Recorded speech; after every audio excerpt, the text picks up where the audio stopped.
property buyers go out there and they get caught. They get caught by a brochure that says new build 600,000 rand or 800,000 rand or 1.6, and they go out and they go buy a property because there's no levies or there's no rates and taxes or whatever the case might be. There's always a catch, right?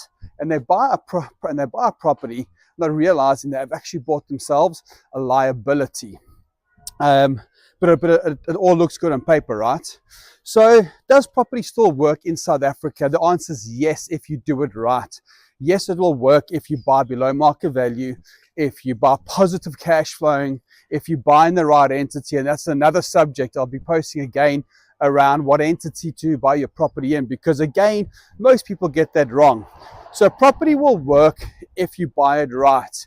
And there's many different places in South Africa where property does work, and there's certain